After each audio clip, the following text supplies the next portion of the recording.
कैसे 7 भाइयों ने अपनी खुद की ही बहन को मारकर खा गए। पुराने ज़माने की बात है, एक गांव में परिवार रहा करता था। उसमें 7 लड़के और 1 लड़की थी। माता पिता जल्दी ही गुजर गए तो बच्चों ने भी जल्दी ही व्यवहारिक काम सीख लिया। शुरू में सबको गुजारा चलाने में काफ़ी परेशानी आई, लेकिन समय के चलते सब कुछ आसान होने लगा। उस समय समाज के पुरुषों का काम जंगली जानवरों का शिकार करना और औरतों का काम सिर्फ घर के काम काज करना और बच्चों को संभालना होता था। 7 भाई और 1 बहन बड़े प्रेम से मिलजुल कर रहते थे। दिन निकलते ही सातों शिकार के लिए निकल जाते और बहन सबके लिए खाना पकाती थी और घर के कामकाज करती थी। भाई जब जंगल से वापस आते तो साथ में बड़े बड़े जानवर, पक्षी आदि को मार कर लाते। बहन उनके मांस को बड़े चाव से पकाती और सब भोजन करके तृप्ति का अनुभव करते। ऐसे ही दिन गुजरने लगे। एक दिन की बात है, 7 भाई जंगल को गए थे। शाम होने चली थी। बहन सबके लिए खाना बना रही थी। जब वह सब्जी के लिए हरी साग काट रही थी, चाकू की तेज धार से उसकी एक उंगली कट गई। कटी उंगली से खून की धार बहने लगी। उसने सोचा, यदि भाइयों ने देखा तो वे बड़े दुखी हो जाएंगे। मुझे उन्हें यह बात नहीं बतानी चाहिए। उसने बहते खून को अपनी ओढ़नी से पोंछना चाहा, किंतु लगा कि उसके भाई देख लेंगे। फिर उसने दीवार पर पोंछना चाहा, फिर लगा यहाँ तो और अच्छी तरह से दिखाई देगा। वह बेचैन होकर इधर उधर घूमने लगी। कोई ऐसी जगह नहीं मिली जहाँ उसका बहता खून भाइयों की दृष्टि से बच सके। अंत में कोई उपाय न देखकर उसने उसी साग से पोंछ लिया जिसकी वह सब्जी बनाने जा रही थी। शाम को भाई जंगल से वापस आए। बहन ने खाना परोसा। आज सातों को साग बहुत स्वादिष्ट लगा। सातों अपनी उंगलियां चाटते रह गए। बहन के साग की तारीफ की। अपनी तारीफ सुनकर बहन भी खुशी से फूले नहीं समाई। दिन भर के थके होने के कारण सातों भाई जल्दी सो गए। अगली सुबह रोज की तरह खा पीकर सातों भाई जंगल की ओर निकल पड़े। जब शिकार तलाशते तलाशते थक गए, सभी एक पेड़ की छांव में बैठकर आराम करने लगे। बातों ही बातों में रात के भोजन में बहन के द्वारा बनाई गई साग की चर्चा होने लगी। सब कह रहे थे कि इतनी स्वादिष्ट साग की सब्जी आज तक नहीं खाई थी। सबने तय किया कि आज इसके बारे में बहन से ज़रूर पूछेंगे और जान लेंगे कि साग में उसने क्या क्या मिलाया था। शाम को सातों भाइयों ने दोबारा बहन की कुशलता की तारीफ करते हुए पूछा, प्यारी बहन, कल रात के साग में तुमने क्या क्या मिलाया था? बहन बताना नहीं चाहती थी। वह सोच रही थी कि अगर उन्हें पता चला कि उसकी उंगली कट गई है तो सभी बहुत दुखी हो जाएंगे। इसलिए उसने जवाब में कहा, कुछ नहीं। बड़े भाई ने कहा, प्यारी बहना, तुम्हें बताना ही पड़ेगा। मैं जानना चाहता हूँ कि हमारी बहन ने इतना स्वादिष्ट साग कैसे बनाया। तुम्हें मेरी सौगंध है। बड़े भाई का सब सम्मान करते थे। बहन को सच बोलना ही पड़ा। उसने धीरे धीरे सारी बात बताते हुए कहा, बस इतना ही, अपना खून मिला दिया था और ज़्यादा कुछ नहीं। यह सुनकर 6 भाइयों के मन में एक कुटिल ख्याल आने लगा। वे सोचने लगे, इसके खून की चंद बूंदें इतनी स्वादिष्ट है तो इसका मांस कितना स्वादिष्ट होगा। रात के खाने के बाद सातों सोने के लिए गए। सातों में फिर उसी बात की चर्चा छिड़ गई। बड़ा भाई कहने लगा, अरे खून की कुछ बूंदें इतनी स्वादिष्ट है तो शरीर का मांस कितना स्वादिष्ट होगा। सबने बड़े भाई की बात में हाँ मिलाया। अगले दिन शिकार के लिए जाते समय सातों ने यह योजना बनाई कि बहन को मारकर उसका मांस बनाएंगे। खूब स्वादिष्ट होगा। 7वें भाई को अपने बड़े भाइयों की युक्ति बिल्कुल भी उचित नहीं लगी। वह अपनी प्यारी बहन को बचाने के लिए बेचैन हो गया। वह खुलकर इसका विरोध नहीं कर सकता था क्योंकि 6 भाई एक तरफ थे। शिकार करने के बाद सभी भाई ने मिलकर एक टीले पर बांस के एक चांग का निर्माण किया। उनकी योजना यह थी कि बहन को फुसलाकर यहाँ लाएंगे, तीर मारकर उसकी हत्या करेंगे और उसका स्वादिष्ट मांस खाएंगे।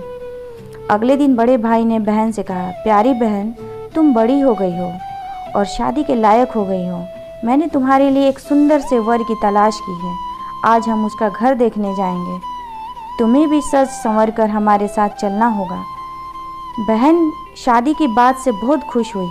तुरंत तैयार होकर भाइयों के साथ चलने लगी। चलते चलते वह थक गई। वह बड़े भाई से पूछने लगी, मेरा ससुराल अब कितना दूर है?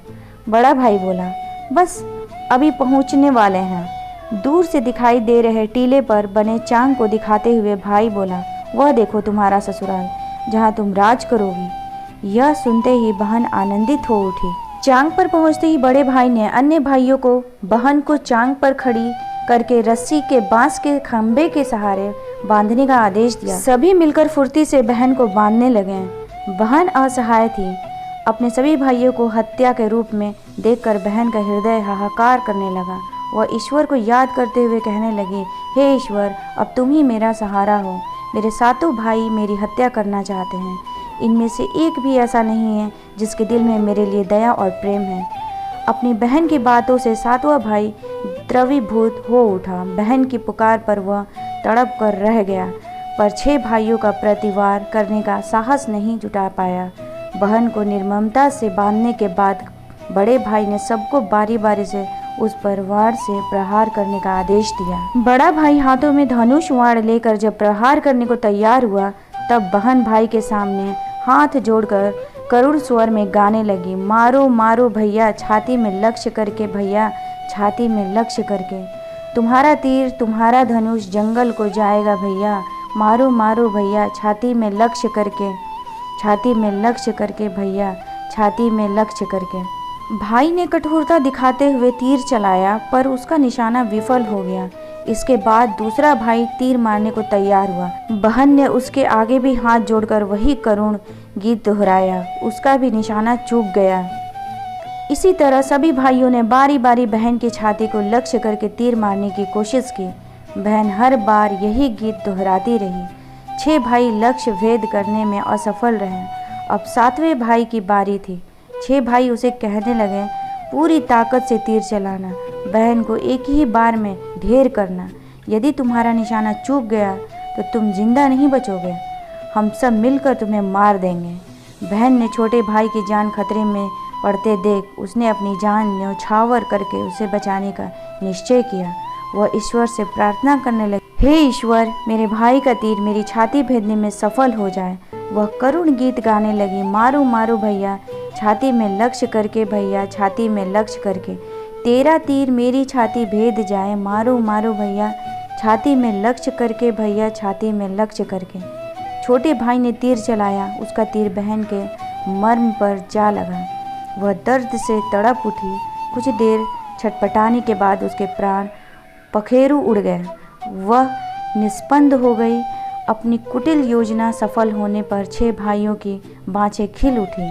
सातों ने मिलकर मृत बहन का शरीर चांग से नीचे उतारा। 6 भाइयों ने मिलकर बहन के शरीर की बोटी बोटी काट डाली। बड़े भाई ने 7वें भाई को जंगल से लकड़ी और पानी लाने का आदेश दिया। छोटा भाई पानी और लकड़ियों के साथ साथ कुछ मछली और केकड़े ले आया। वह अंदर अंदर बहुत व्यथित था। उसके भाई बहन का मांस बड़े चाव से पका रहे थे। वह अपनी प्यारी बहन का मांस नहीं खा पाएगा। अगर नहीं खाएगा तो अन्य भाई उसे गाली देंगे। उसने मांस बनाते समय चुपके से अपने साथ लाई मछलियाँ और केकड़े को आग में दे दिया और अपना खाना जुगाड़ किया। चावल और मांस तैयार हो गया। जमीन पर केले के पत्ते बिछाकर उसमें सबके लिए खाना परोसा गया। छोटे भाई ने पहले ही अपने बैठने के स्थान पर एक छोटा गड्ढा खोद रखा था। उसने अपनी पत्तल में परोसे गए नर मांस को चुपके से गड्ढे में डाल दिया था और मछली भात खाने लगा। अन्य भाई बहन की हड्डियां चबाने लगे। वह केकड़ा चबाने लगा। जब सबने बहन के शरीर के स्वादिष्ट मांस से अपना पेट भर लिया तो बड़े भाई ने 7वें भाई को जूठा साफ करने को कहा। उसने बहन की बची कुची हड्डियां और शरीर के अन्य भाग जैसे सिर, नाखून, पंजे आदि सभी इकट्ठा करके उसी गड्ढे में डाल दिया और मिट्टी से ढक दिया। कुछ समय बाद उस स्थान पर बांस का एक पौधा उगाया। धीरे धीरे वहाँ बांसों का झुरमुट बन गया। एक बार कहीं से एक संत आए और उसी बांस के झुरमुट तले छुपकर मल त्याग करने लगे। उसी समय आकाशवाणी, संत दुर्गंध आ रही है, संत दुर्गंध आ रही है, बार बार यह आकाशवाणी सुनाई देने लगी। तो संत ने झटपट उस स्थान को साफ किया। उन्होंने झुरमुट में से एक बांस काटा और अपने साथ ले गए। उस बांस से उन्होंने एक केंद्रा, एक पुराना वाद्य यंत्र बनाया। वे उसे बजा बजा कर दिन भर लोगों के घर जाकर भिक्षा मांगते थे और बदले में खूब सारा उपदेश देते थे। एक दिन संत भिक्षा के लिए बड़े भाई के द्वार पर गए। तब 6 भाइयों का विवाह हो चुका था। केवल 7वां भाई कुंवारा था। जेहू संत ने बड़े भाई के आंगन में कदम रखा। तेहू संत का केंद्रा स्वयं बोल उठा, नहीं बजा रे केंद्रा, यही दुश्मन सबसे बड़ा। बड़े भाई के घर नहीं बजा रे केंद्रा, दया प्रेम सब छोड़कर रिश्ते में यही दाग लगाया। नहीं बजा रे केंद्रा, यही है दुश्मन सबसे बड़ा। बड़े भाई के घर नहीं बजा रे केंद्रा, योगी के बाजे से बार बार निकल रही इस रुदन से बड़े भाई के पसीने छूटने लगे। उसने अपनी पत्नी से योगी को तुरंत भिक्षा देकर विदा करने को कहा। इसी तरह योगी बारी बारी से 6 भाइयों के द्वार पर उपस्थित हुए। उनके आंगन पर कदम रखते ही केंद्रा से स्वयं यही गीत बजने लगता। उन्होंने भी अपनी पत्नी को तुरंत ही कुछ भिक्षा देकर विदा करने को कहा। उनके मन में यह डर समा गया कि यदि इसी तरह योगी का केंद्रा बजता रहा तो उनकी यह पोल खुल जाएगी कि वे अपनी ही बहन के हत्यारे हैं। अंत में संत 7वें भाई के घर पहुँचे, जो अभी तक कुंवारा था। वह अकेले रहता था। जब योगी उसके द्वार पर उपस्थित हुए तो केंद्रा बोल उठा, बजो रे बजो केंद्रा, मेरे सबसे छोटे भाई के मन की बात मन में छुपाकर युग युग में रख रहा है। अंदर में बजो रे बजो केंद्रा, यही है मेरे सबसे प्यारे भाई का घर। योगी के केंद्रा से प्यारा और दिलचस्प गीत बजते सुनकर छोटे भाई ने उन्हें सम्मान के साथ अपने घर में बैठने के लिए आसन दिया। तांबूल पान और जलपान से उनका सत्कार किया। इसके बाद केंद्रा के विषय में चर्चा हुई। योगी ने केंद्रा की जन्म कहानी सविस्तार सुनाई। छोटे भाई ने उस केंद्रा को उसे देने की प्रार्थना की तो योगी ने उसे छोटे भाई को सौंप दिया। योगी के चले जाने के बाद छोटे भाई ने केंद्रा को अपने बिस्तर के सिरहाने की तरफ एक साफ सुथरे स्थान पर धूप दीप जलाकर सम्मान के साथ रखा। कुछ दिन के बाद छोटे भाई के घर में कुछ परिवर्तन दिखाई देने लगे। जब भी वह काम से लौटकर घर आता, सारा घर साफ सुथरा पाता। जब रोज रोज यही बात दोहराने लगे तो छोटे भाई ने अपनी भाभीियों के घर जाकर पूछा, मेरी गैर हाजिरी में आप लोग मेरा घर साफ करते हैं क्या? सभी ने जवाब दिया, हमें अपने घर के कामकाज से फुर्सत नहीं है, तुम्हारा घर कैसे साफ करते हैं? छोटे भाई ने निश्चय किया कि आज वह छुप कर देखेगा कि उसका घर कौन साफ करता है। वह घर के कोने में छिप गया। घर सुनसान होते ही स्थापित केंद्रा से उसकी बहन की शक्ल की एक लड़की निकली, घर का सारा काम किया और फिर उस केंद्रा में समा गई। छोटे भाई ने यह बात अपनी बड़ी भाभी को बताई। बड़ी भाभी ने उसे समझाया है, जो ही लड़की केंद्रा से बाहर निकलेगी तुम केंद्रा को आग के हवाले कर देना, फिर उस पर तुलसी जल छिड़क देना, फिर देखना क्या होता है। उसने लड़की के निकलते ही केंद्रा को आग में डाल दिया और लड़की पर पवित्र तुलसी जल का छिड़काव किया। तुलसी जल के स्पर्श से वह मानव रूप में आ गई। भाई ने देखा यह तो उसकी प्यारी बहन है। उसने अपनी बहन को गले से लगा लिया।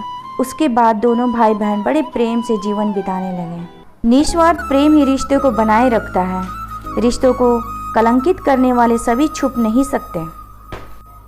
दोस्तों, ये कहानी बिल्कुल सच्ची है, जो हम लोग बचपन से अपने नानी और दादी से सुनते आ रहे हैं। और ये जगह बिल्कुल अभी भी मौजूद है, आप लोग जाकर देख सकते हैं। ये जगह झारखंड राज्य के रांची जिले में स्थित बुढ़मू प्रखंड ठाकुर गांव नामक गांव में है। बिंदु टोंगरी के नाम से काफ़ी प्रसिद्ध है, जो कि झारखंड के रांची जिले में है। आप लोग वहां जाकर इसके अवशेष देख सकते हैं। अभी भी लोग वहां जाते हैं और वहां पर जाकर विज़िट करते हैं। मैं भी आपसे यही आशा करूंगी कि आप लोग वहां जाएं और इस जगह को विज़िट करें। इस पिक्चर में आप लोग देख सकते हैं, ये वही चट्टान है जहां भाइयों ने अपनी बहन को मारने से पहले तीर को धार किया था। ये वही कुआं है, दाढ़ी जिसको बोला जाता है, जहां 6 भाई ने मिलकर अपने छोटे भाई को पानी लाने के लिए कहा था और छोटे भाई ने अपने लिए वहां से मछली और केकड़ा लेकर आया था।